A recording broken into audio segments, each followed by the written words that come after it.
In the grand halls of the Galactic Zoological Congress, the Uthri delegation stood smug and certain.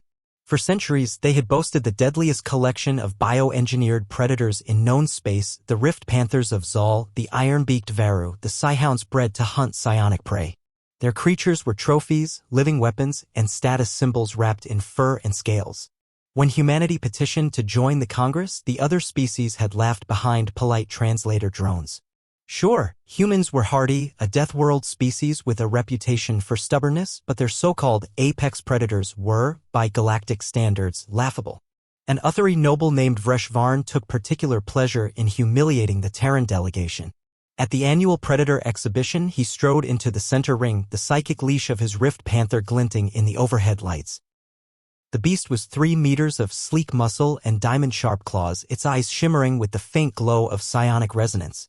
This, Vreshboom to the assembled dignitaries, is what a true apex predator looks like, not those primitive animals your Earth boasts. His slit pupils narrowed at the Terran envoys. Do you humans even know what a real killer is? Ambassador Lorna Pike exchanged a glance with Dr. Kamau, the grizzled ex-ecologist who now served as Earth's representative on xenobiology. Kamau only smiled, the kind of tight, dangerous grin that made other Deathworlders shift uneasily. Funny you should ask, Kamau said, stepping forward. He tapped a portable containment crate the size of a large backpack. Its reinforced mesh hummed faintly with energy fields. Vresh scoffed. That box holds your Earth predator? A rodent, perhaps? An insect? Kamau's grin widened. Not quite. We call her Nyx. She's a honey badger. The hall erupted in murmurs. The word was alien to most species present. They expected something large, with saber teeth or wings bristling with poison quills. Instead, Kamau keyed in a release code. With a quiet hiss, the door slid open. Out stepped Nyx, no taller than a small dog, broad-shouldered, dark fur slicked back, claws clicking on the metal floor. She paused, sniffed the air, and fixed her beady black eyes on the rift panther. Vresh barked a laugh that echoed through the hall. That thing. He gestured at Nyx dismissively. This is your apex predator? Kamau shrugged. Give her a minute.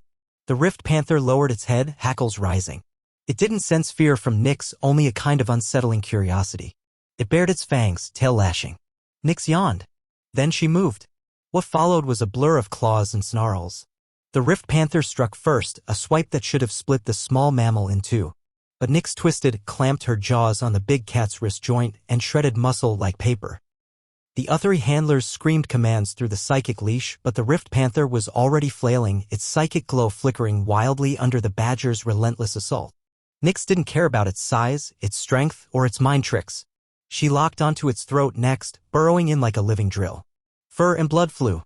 The rift panther's roar became a strangled whimper. Within 2 minutes, the apex predator of Zal lay twitching, its lifeblood pooling on the polished floor. Nyx stood atop the corpse, nose twitching, fur matted crimson.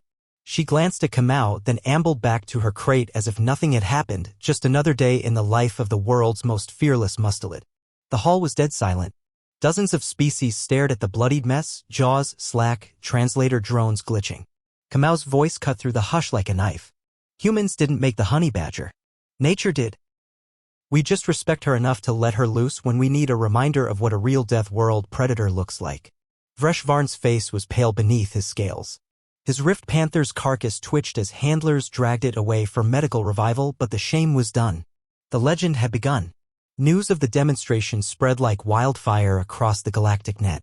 Soon, mercenaries traded rumors about humans who kept these unkillable badgers as ship mascots. Pirate clans spoke in hushed tones about boarding parties turning them loose in ductwork. Back on Earth, the humans just chuckled. After all, they'd known it for centuries. You can cage strength, you can breed terror, but true fearlessness is born, not made. And sometimes it comes in a small, furry package with no sense of self-preservation whatsoever.